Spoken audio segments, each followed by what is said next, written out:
When Erin Tremblay became pregnant for a second time, she had no idea it would nearly kill her.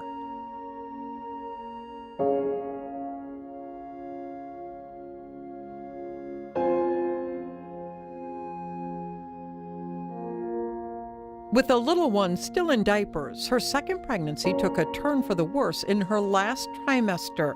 That's when she developed a rare condition called HELP syndrome. Erin was a very healthy young woman. This happened when she was giving birth to her second child, her daughter. There was no reason to expect that anything would go wrong. And she developed a very rare disorder that her blood stopped clotting. And so she was put into an induced coma, and she ended up almost dying several times. After doctors induced labor, Erin delivered a healthy baby girl. But her blood was not clotting, and doctors could not stop the bleeding. They couldn't stop her liver from bleeding. They likened her liver to an overripe tomato that splits, and they said that her liver had, just hundreds and hundreds of these small tears that they couldn't stop the bleeding from. They were just bag after bag after bag after bag, and just calling for bags, calling for more blood, and thankfully it was there. To the point where towards dawn they said, we need to get her to a different hospital or we're going to run out. Derek was told by doctors that they were running out of options. Her kidneys shut down, then her lungs shut down, and she had to be intubated. At one point, her heart stopped beating for, I think, 3.5 minutes, they told me. Her in-laws say they waited nervously by the phone. It seemed as though Erin was relatively stable for the moment. I'm gonna go home, take a quick shower, change my clothes, I'll be back.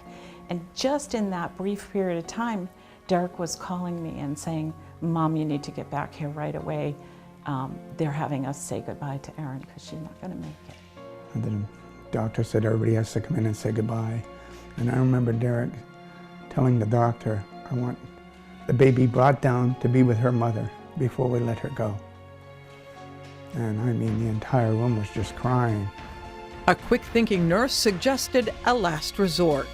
He gave her the factor 7 as a way to stabilize her long enough so that they could med flight her. It worked after 10 days in the ICU, and after receiving at least 50 units of blood, doctors finally had reason to believe that she would pull through.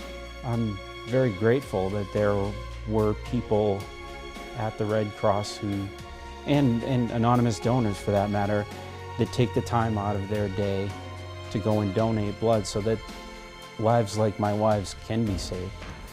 It takes sacrifice. Now her whole family helps to advocate for blood donations through social media, by organizing blood drives, and by giving blood themselves. I've never given blood before this happened. And now I've given it quite a few times.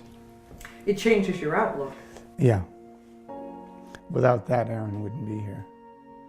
Derek could be a single father, and we probably would have been bringing up the kids too. The Tremblays are everyday heroes. Not only are they giving back, but they are also advocating and inspiring others through their remarkable story of survival. Well, I think the heroes are the people that give the blood, because of them, I'm here.